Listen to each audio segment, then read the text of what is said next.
Hello Star Wars fans and collectors, it's me Jedi Master 98 back again with another Star Wars figure review.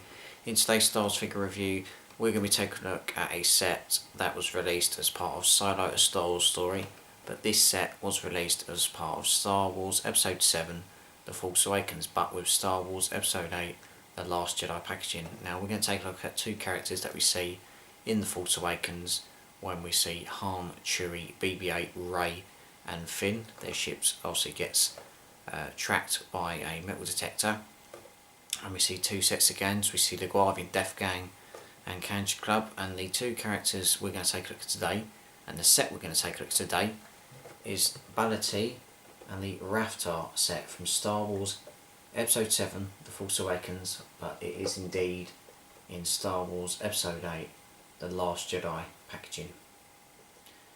Now, like with the Emperor's Royal Guard, I didn't expect to pick this set up and review it, but like with the Emperor's Royal Guard, they were doing a deal on this set as well, so they're paying £20. I managed to pay £11 for this set, so an absolute bargain for two figures. So you've got the Star Wars The Last Jedi logo at the top, obviously the Star Wars logo, Last Jedi print with Rey, Finn and Poe Dameron. You've got set the Rathttar and all the legal stuff, and the plastic bubble there, and all the cardboard that protects the figure, and all the legal stuff and all the usual stuff on the front. You've got an image of Star Wars and Bala-Tik at the side. Same with it as a figure mode and the Force app they are promoting. And on the back you've got some more Force app stuff, characters you can pick up and pictures of the figures in action as well. So it's all different stuff involved, and I'm just going to quickly read the back. It says Rathtars are dangerous tentacled predators known for their techniques as pack hunters. These slimy horrors were responsible for the infamous Trillia Massacre, which has made them irresistible to collectors seeking exotic pets for themselves, really. So yeah, the deadly creatures we've seen Rathtars in The Force Awakens. If you played Lego Star Wars The Force Awakens game that was released as part of Star Wars Episode 7 The Force Awakens, you'll see Han and Chewie in action fighting these guys, and believe me, despite it only being a video game, they are very, very deadly. So yep, that is the packaging for the two figures. The first figure we are going to take a look at is Bala-Tik, but we're going to take a look at the instruction manual that does come with the Rathtars. It's very simple to put these together. They've obviously got like tentacles, and you just have to place them in there as well, which is decent as well. So yeah, and the good thing about that is you can use the mouth to move the Rathtar as well, so he looks like he's swallowing a victim. But yeah, that's just that really. We're going to start off with Bala-Tik from Star Wars Episode 7 Force Awakens. He does come with 5 points of articulation. He does come with a swivel left leg and a swivel right leg. That occurs with the left and the right arm.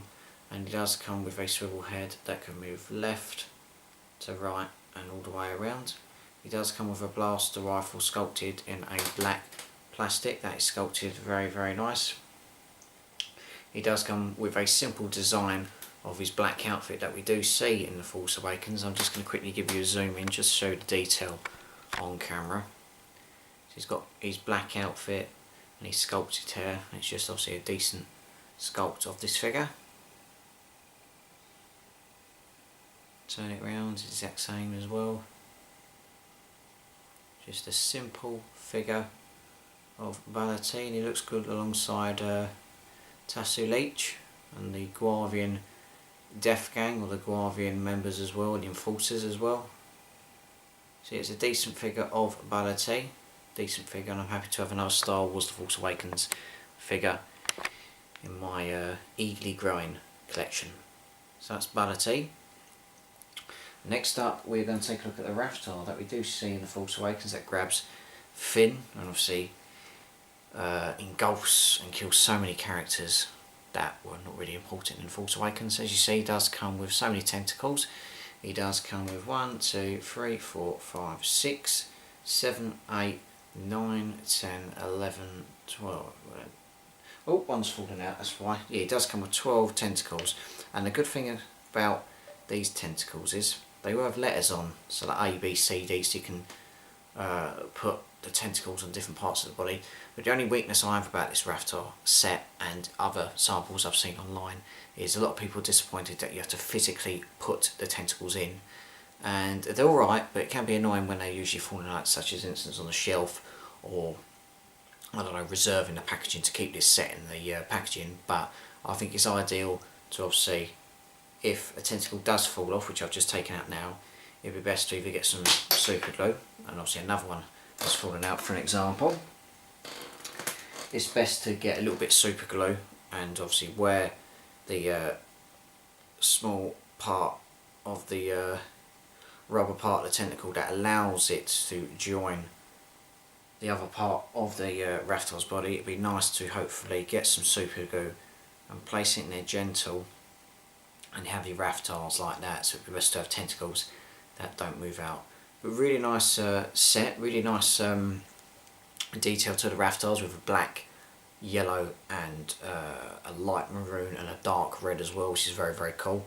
And obviously you can see the bottom as well with the app that they're promoting. You can scan the figure and obviously it makes a noise. But the good thing about this set as well, and the tentacles keep falling off throughout this review, so I do apologise if I'm constantly putting the tentacles in and out again. But as I was saying before that happened, you can put your figure in the Rathtar's mouth, so you can recreate the scenes that we see in The Force Awakens on the ship, where obviously some of the characters are being engulfed by the Rathtars. So it's best to just squeeze Bala-Tik's legs together. You can just have the figure inside to say that he's being eaten as well. But obviously from The Force Awakens we don't see this character get killed off. And what you do is you just carefully remove the figure by holding both the legs and slowly but surely releasing the figure. And the Rathtar is back to normal despite not having any legs moved off. They sculpted the mouth really well, as you can see by the camera. You can see obviously the red plastic design for this set inside, which is very, very cool. So you can go right down to the mouth as well and see all it there. But it's a really deadly character in a way, creature. So you've got excuse me, you've got all the tentacles on there as well, with all different colours as well. It's a decent set, but the only annoying thing is these tentacles fall off and it's a real bark to put them back in. When I say bark, it's annoying to keep on doing it. It's best to super glue them into the holes where the tentacles lay, and it looks cool enough. And obviously alongside Bala-Tik, without his rifle, he looks very, very cool. So this is the 2-pack set, or the set with Bala-Tik and the Rathtar from Star Wars Episode 7 The Force Awakens, but a part of the Star Wars Episode 8 The Last Jedi packaging, and released as part of Solo as well. So I hope you've enjoyed this Star Wars review. I'll be back with many more Star Wars reviews very soon. Be sure to subscribe to the channel, follow me on Facebook, Instagram and all my other social media channels, and as always, take care, look after yourself, and may the Force be with you.